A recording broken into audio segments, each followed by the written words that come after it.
За порядком в столице следят сотрудники правоохранительных органов. Ими постоянно ведется разъяснительные работы. По ситуации на 30 марта было выявлено 122 нарушителя комендантского часа. Из них женщины 97, мужчин, в том числе 2 иностранных гражданина и 2 подростка. О ситуации в стране каждый день на брифинге докладывает комендант столицы Алмаз Урузалиев. Онлайн-трансляцию ведут отечественные СМИ, в том числе и государственная телерадиокомпания ЛТР. Как стало известно, журналистам не будет выдаваться аккредитация на период чрезвычайного положения. Подробнее об этом расскажет наш корреспондент. На столичной площади тишина, людей практически нет, только лишь изредка можно увидеть мимо проезжающие машины. Их тщательно проверяют сотрудники правоохранительных органов. И это в основном транспорт с продуктами питания и медикаментами. Но несмотря на это, на некоторых улицах все же можно увидеть горожан, идущих за продуктами в магазин или же в аптеку. Среди них есть и те, кто направлялся к родственникам в гости. У некоторых из них маршрутный лист есть, у кого-то отсутствует.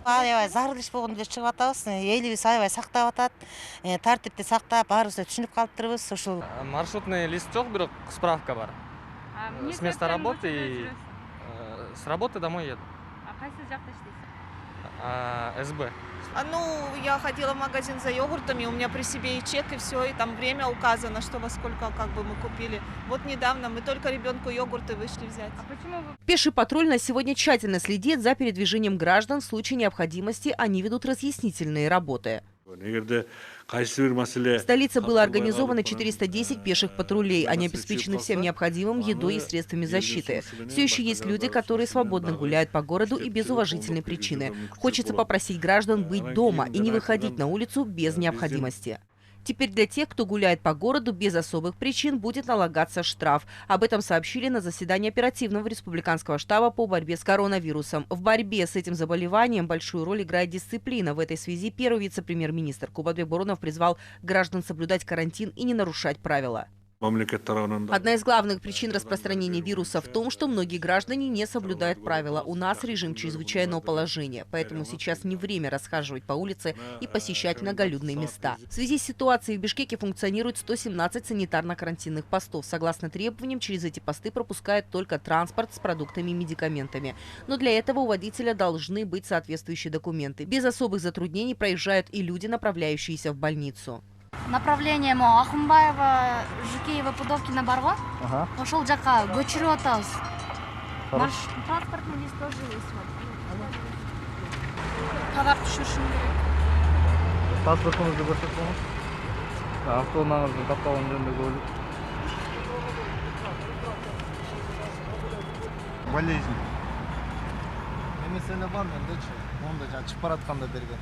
Жоқ, чыгып баратканда силерге жазып бердим. Өзүңүз больницадан жаздырган эмесмин, обедке эле чыгып кеткен. Обедте Мустапта баратат. Теперь предприниматели смогут получить пропуск в электронном виде. Такой метод выдачи документа был внедрен в целях сохранения порядка и удобства граждан. С сегодняшнего дня, мною был подписан приказ, выдача, обработка, прием документов на пропуска будет осуществляться в 4 районных управлениях внутренних дел. Первомайском районном управлении, Ленинском, Октябрьском и Свердловском. С сегодняшнего дня мы запускаем систему, электронную систему по выдаче пропусков. Электронная система в рамках цифровизации для удобства наших граждан будет производиться, не выходя из дома. Вместе с этим мы запускаем короткий номер горячей линии 1312. Аккредитации для журналистов на время ЧП не будет, заявил на брифинге Розалиев. Данное решение было принято для безопасности здоровья журналистов. Установленные законы действуют для всех одинаково, и сотрудники СМИ здесь не исключение. Каждый день в режиме онлайн в республиканском штабе проводятся онлайн-брифинги. Там журналисты могут задать интересующие их вопросы по средствам WhatsApp-мессенджера. Мы проанализировали ситуацию. В целях безопасности здоровья самих журналистов выдать аккредитации мы не можем. Это в первую очередь обусловлено безопасностью вашего здоровья. Поэтому обращаюсь к вам с большой просьбой соблюдать требования чрезвычайного положения, направлять все свои интересующие вопросы в пресс-центры, чтобы получить ответы на онлайн-брифингах комендантов и республиканского штаба. Обращаться посредством телефона горячей линии. Комендант столицы напоминает, что журналисты также могут получить необходимую информацию в пресс-центре. Отметим, что брифинги представителей министерств и комендантов постоянно освещают телеканалы ЛТР, АЛАТО-24 и КТРК. Сегодня век технологий, и многие в мире работают удаленно. Посредством интернет-связи и других каналов связи сейчас можно получить весь спектр ответов на вопросы.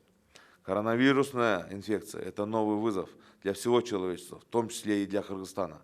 В борьбе с ней мы должны быть сплоченными и на время отбросить в сторону политические и иные взгляды.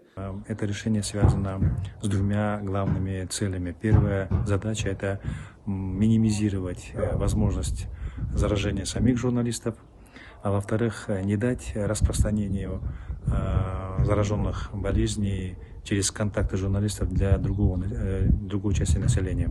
В этом отношении это решение правильное. Комендант столицы обратился с просьбой к журналистам распространять только достоверную и проверенную информацию. В случае возникновения сомнений информацию можно уточнить у представителей соответствующих органов. Для успешной борьбы с коронавирусом нужно соблюдать законы и установленные правила, напоминают в республиканском штабе. Юлия Ценко, Кундус Кадатаева, Рыскельди Кукульбеков, ЛТР Бишкек.